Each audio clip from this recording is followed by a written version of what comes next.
Sean todos bienvenidos a este repaso de la lección. Estamos en la lección número 7, la cual tiene como título La victoria de Cristo sobre la muerte. Me gustaría que antes de que comencemos el estudio tengamos una palabra de oración para pedirle a nuestro Dios que nos ayude a comprender estos conceptos tan importantes para nuestra vida espiritual. Les invito a que oremos. Padre Celestial, te damos gracias por este hermoso sábado que tú nos regalas. En esta mañana queremos pedirte que tú bendigas a cada uno de mis hermanos que están viendo esta transmisión, este repaso de la lección, y que así, Señor, como tú has dado vida a nuestro Señor Jesús, también nos des vida espiritual a cada uno de nosotros, y de tal manera que podamos en tu palabra encontrar un aliento y una esperanza para nuestra vida espiritual. Te lo pedimos y agradecemos todo en el nombre de Cristo Jesús. Amén. Muy bien, la victoria de Cristo sobre la muerte. Esto es una continuación de la lección anterior. Vimos muchos conceptos y una historia increíble de nuestro Señor Jesús entregándose a sí mismo por esta raza caída, nuestra raza humana. Y vemos que Él no se quedó en el sepulcro, Él resucitó. Y el versículo clave para esta mañana es Apocalipsis 1:17 a 18, que dice de la siguiente manera: Cuando le vi, caí como muerto a sus pies, y Él puso su diestra sobre mí, diciéndome: No temas, yo soy el primero y el último, y el que vivo y estuve muerto, mas he aquí que vivo por los siglos de los siglos. Amén. Y tengo las llaves de la muerte y del Hades. Nuestro Señor Jesús presentándose ante el discípulo Juan, ya entrado en años, en la isla de Patmos, recibe esta visión de nuestro Señor con un cuerpo incorruptible, glorificado, revestido de poder y gloria. Y hace esta aseveración de que Él estuvo muerto, pero ahora vive por los siglos de los siglos, por la eternidad. Y bien, la muerte de nuestro Señor Jesús es la base de nuestra redención, claro que sí, pero pues un Salvador que está muerto no puede salvar a nadie. Por eso el Señor Jesús resucitó. Y asimismo, la resurrección de Jesús es el sello que marca la victoria definitiva sobre el pecado y sobre la muerte. Recuerden, así como el pecado entró, pues entró también con el pecado la consecuencia de la muerte. Es también la garantía, la resurrección de nuestro Señor Jesús, de nuestra propia resurrección, si es que habremos de morir.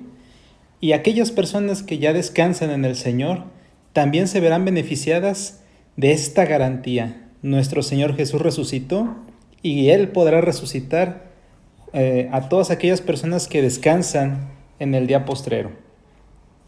Vamos a ver en esta lección lo siguiente. En cuanto a la resurrección de nuestro Señor Jesús, ¿qué aparentes impedimentos había para ello? Pero pues por más aparentes y por más grandes que según los ojos humanos, la visión humana fueran estos impedimentos, el Señor tuvo victoria sobre ellos. Ahora veremos que hubo testigos acerca de la resurrección de nuestro Señor, los que resucitaron con Él y los que le vieron. Asimismo, veremos la importancia de la resurrección. Vemos qué pasaría con nuestra fe, qué pasaría con nosotros si Cristo no hubiera resucitado. Veremos en esta sección la resurrección de Jesús. Vamos a ver qué aparentes impedimentos había en este suceso. Según Mateo 27:66, dice lo siguiente: Entonces ellos fueron y aseguraron el sepulcro, sellando la piedra y poniendo la guardia. ¿De qué estará hablando este versículo? Fíjense, todo esto sucedió en la tumba de Cristo Jesús. Para los fariseos había un aparente miedo de que llegaran los discípulos y se robaran el cuerpo, pero estamos viendo que tomaron medidas muy extremas. Según Mateo 27, 62 al 66, dice más o menos esta historia, donde unos pocos soldados Pocos entre comillas, porque en realidad dice el espíritu de profecía que eran cerca de 100. 100 soldados estuvieron guardando guardia para evitar que alguien entrara a robarse el cuerpo de Jesús. Entonces 100 soldados alrededor de una tumba. Dice de la siguiente manera: pero los discípulos de Jesús eran un puñado de galileos cobardes realmente, porque se habían escondido, habían huido despavoridos durante el arresto. El único que se mantenía relativamente cerca era las mujeres y junto con ellas el discípulo amado. Bueno, ellos estaban ocultos en algún rincón de Jerusalén por miedo de los judíos. Bueno, los sacerdotes y los fariseos no tenían miedo de los discípulos, tenían miedo de Jesús. Sabían que había resucitado gente. Y bueno, él mismo había dicho que podría resucitar al tercer día. Entonces, las evidencias eran claras. Jesús tenía poder de Dios. Y entonces, este poder podría manifestarse nuevamente. Ellos fueron instigados por Satanás. Lo que quería realmente Satanás era impedir que Jesús saliera de la tumba. 100 soldados, una piedra y un sello eran los aparentes impedimentos para que esto sucediera. Vemos que hubo una victoria sobre estos medios humanos primitivos y hasta podremos decirlo que un poco escasos, ¿no? Para mantener a raya a un solo hombre, que para ellos no era más que un engañador, ¿verdad? Pero pues era el Hijo de Dios. Y dice la Escritura en Mateo 28:2, y un gran terremoto, porque un ángel del Señor descendió del cielo, y llegando removió la piedra y se sentó sobre ella. Piedra, sello y guardia temblaron ante la presencia de un solo ángel de Dios. Y déjenme decirles que el deseo de todas las gentes nos dice que no era un ángel cualquiera, es el ángel más fuerte que tiene Dios a su servicio. Es el ángel que tomó el lugar de Satanás cuando éste cayó. Entonces, prácticamente tenemos al ángel más poderoso, al más rápido, al más imponente, al servicio de Dios, que fue enviado por Dios mismo para que fuera por Jesús y quitar a un lado todos estos instrumentos humanos. Al llamado del Padre, el Hijo recuperó la vida que había entregado. Entonces, tenemos este ángel que le dice al Jesús: Jesús, tu Padre te llama. Y Jesús obedeció a su Padre. Los ancianos, los fariseos, pues recurrieron al soborno, intentaron que el pueblo creyera lo imposible, que unos soldados se habían dormido, mientras los discípulos hacían rodar una piedra muy pesada y ruidosa, y que se habían llevado el cuerpo de Jesús. Esto era demasiado ilógico, tiene demasiadas implicaciones para que esta historia fuera una mentira flagrante, es decir, nadie lo podría creer. De hecho, vamos a ver que los intentos humanos de impedir la victoria de Jesús solo consiguieron que unos soldados asustados proclamaran que Jesús había resucitado. Cristo surgió de la tumba glorificado y la guardia romana lo contempló. De hecho, el espíritu de profecía nos dice que estos soldados pálidos, todos asustados, empezaron a correr gritando: lo vimos, resucitó, resucitó. Y mientras ellos iban camino a ver a Pilato, este informe llegó más rápido hacia el Sanedrín. Entonces, en vez de llegar directamente con Pilato, los sacerdotes, los ancianos dijeron: no, que no lleguen los soldados primero con Pilato, que lleguen con nosotros para que nos expliquen qué nos quieren decir. Ellos estaban tan asustados que lo único que pudieron hacer es dar testimonio de la verdad, de que Cristo había resucitado, que un ángel poderoso los había derribado con su sola presencia y su mirada, y a toda una hueste angélica que se había presentado en ocasión de la resurrección. De hecho, la tumba de Jesús estaba rodeada así por 100 soldados, pero había muchas huestes malignas que no podían ver los soldados.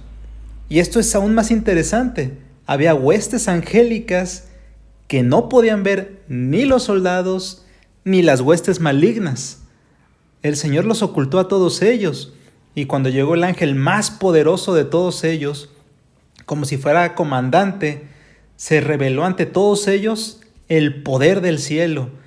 Todas las criaturas malvadas de Satanás huyeron sabiendo de quién se trataba. Este ángel poderoso, pues no podrían con él. Los soldados pues cayeron temblando de miedo, y todo este informe se lo hicieron llegar al Sanedrín, a los fariseos, a los ancianos. Ellos se quedaron pálidos, enmudecieron, y al ver que no reaccionaban, pues ya se iban, ¿verdad? Bueno, con permisito, nos tenemos que ir con nuestro jefe, con Pilato, que tenemos que contarle esta maravillosa historia. Apenas estaban a punto de cruzar la puerta cuando el sumo sacerdote dice: no se vayan, no se vayan. Les vamos a dar un dinero para que digan que ustedes se durmieron, y que mientras se dormían, el cuerpo de Jesús fue robado. Esto tenía demasiadas aristas que hacían que fuera una imposibilidad. Ellos, si dijeran eso, estaban poniendo en peligro su vida. Soldado que se dormía en su guardia, soldado que era ejecutado.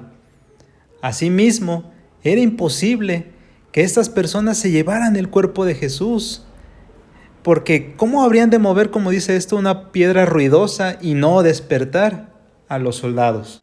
Asimismo, ¿cómo podría ser posible que estos soldados supieran quién robó el cuerpo si se supone que estaban dormidos? Y si estaban muy, muy seguros de que habían sido los discípulos, ¿por qué no fueron el Sanedrín completo a acusarlos de profanar una tumba, de robar el cuerpo? Nunca movieron un dedo para encerrarlos por ese motivo.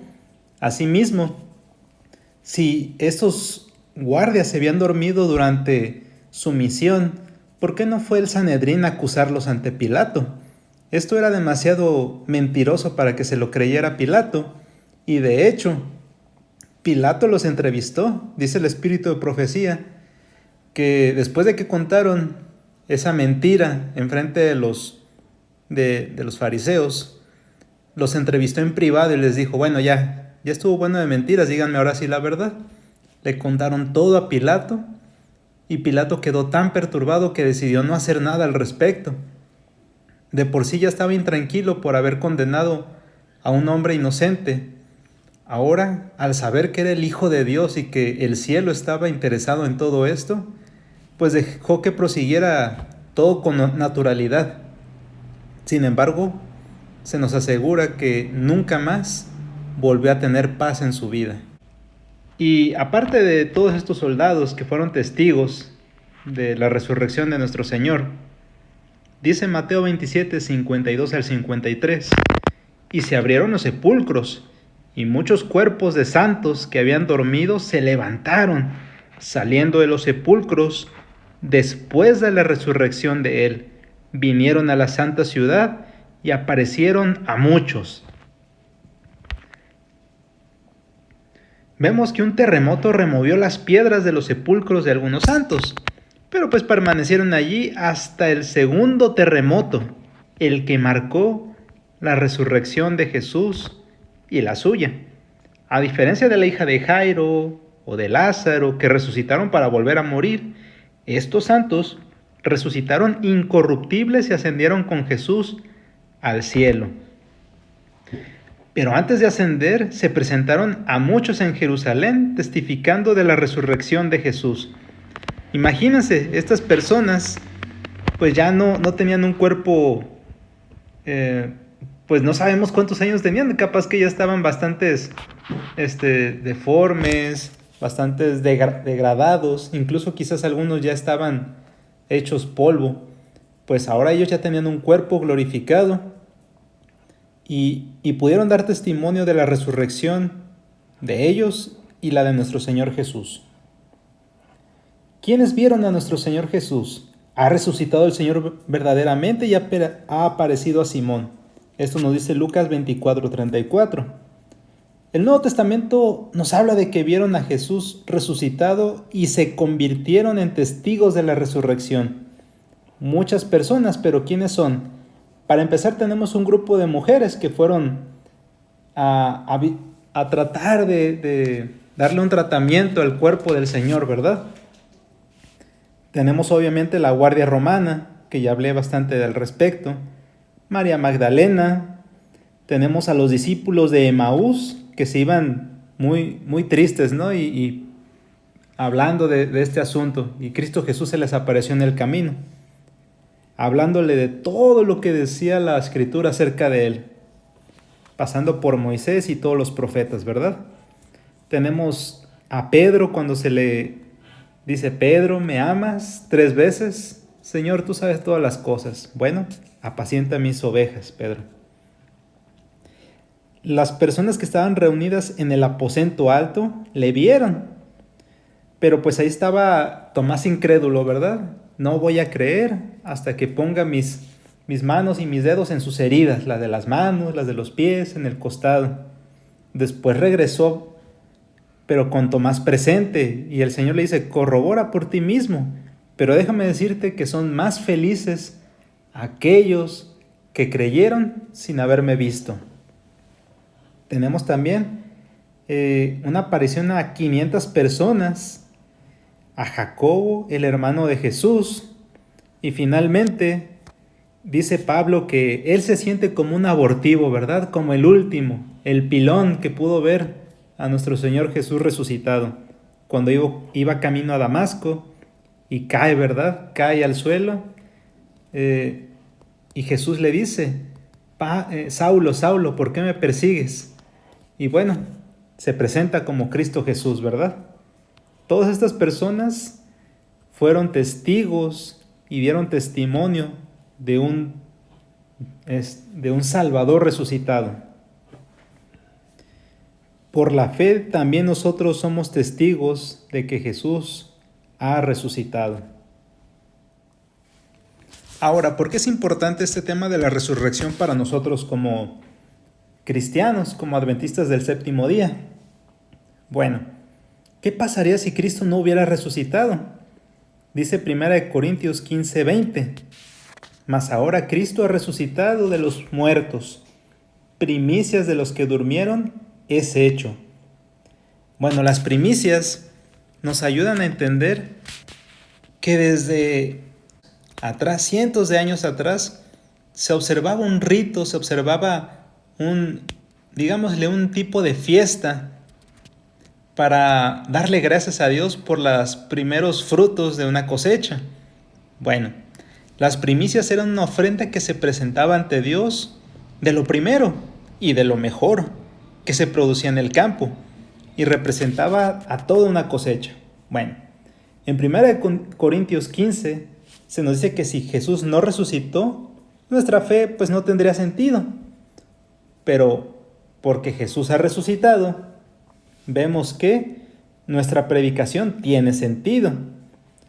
También se nos dice que porque Jesús ha resucitado, testificamos de que Dios es veraz.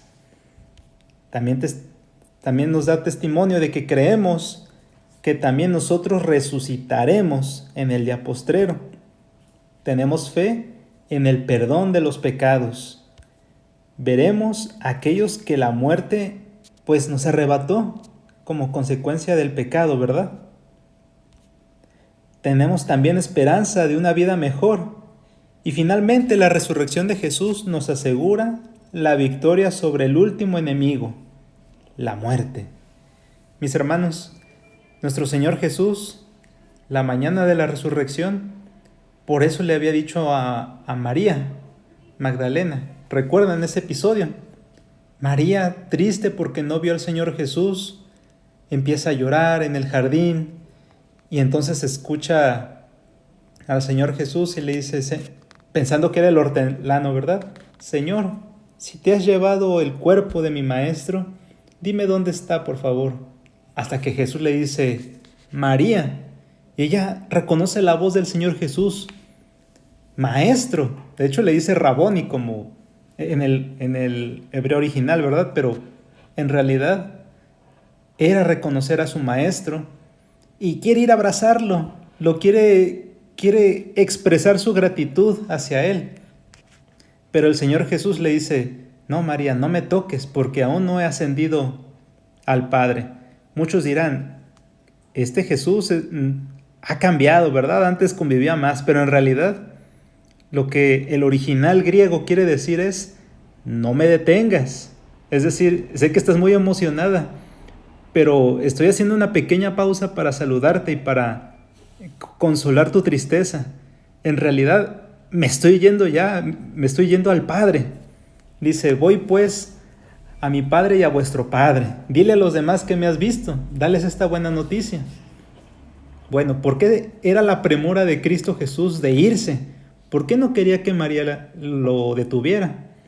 Pues porque tenía que cumplir esta tipología.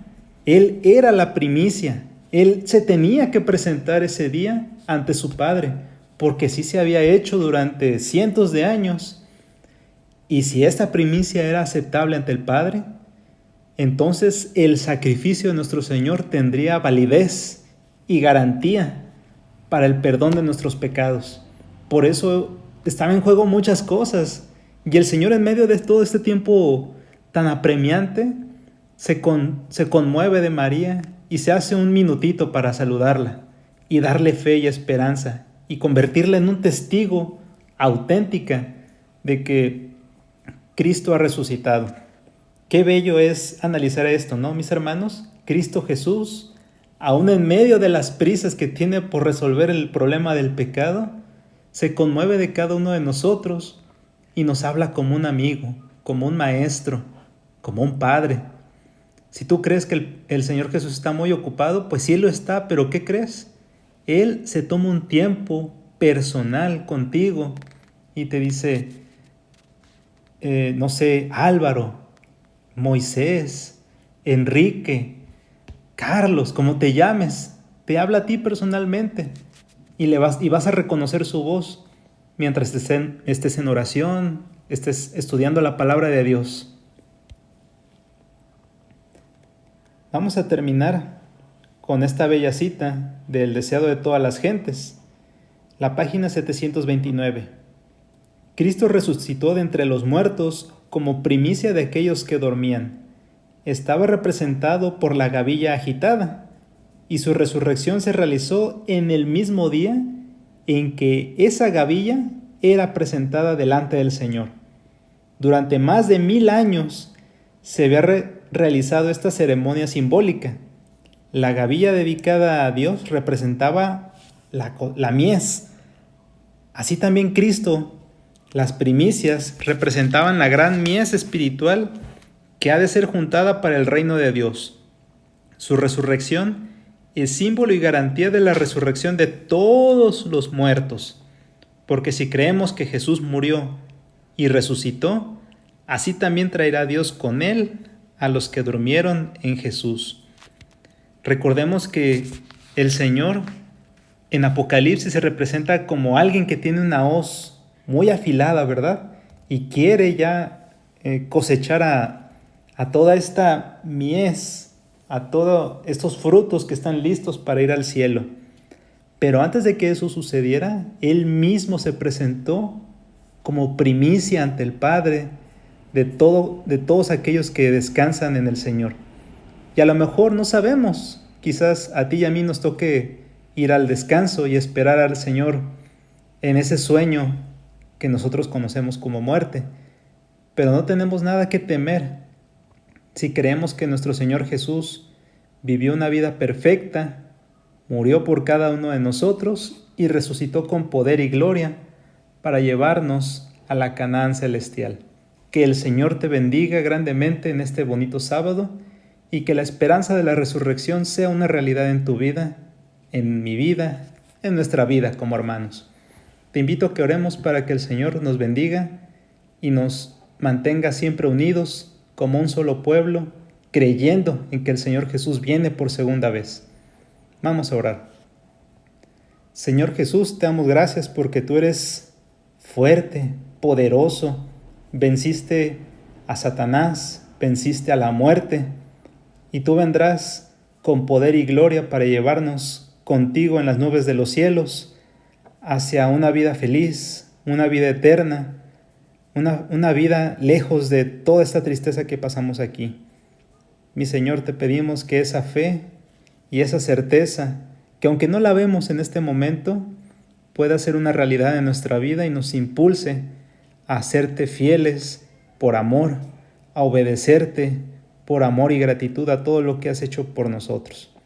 Ayúdanos, por favor, a que esas imágenes se mantengan frescas en nuestra mente para siempre verte como nuestro amante y buen Salvador. Te lo pedimos y agradecemos todo en el nombre de Cristo Jesús. Amén.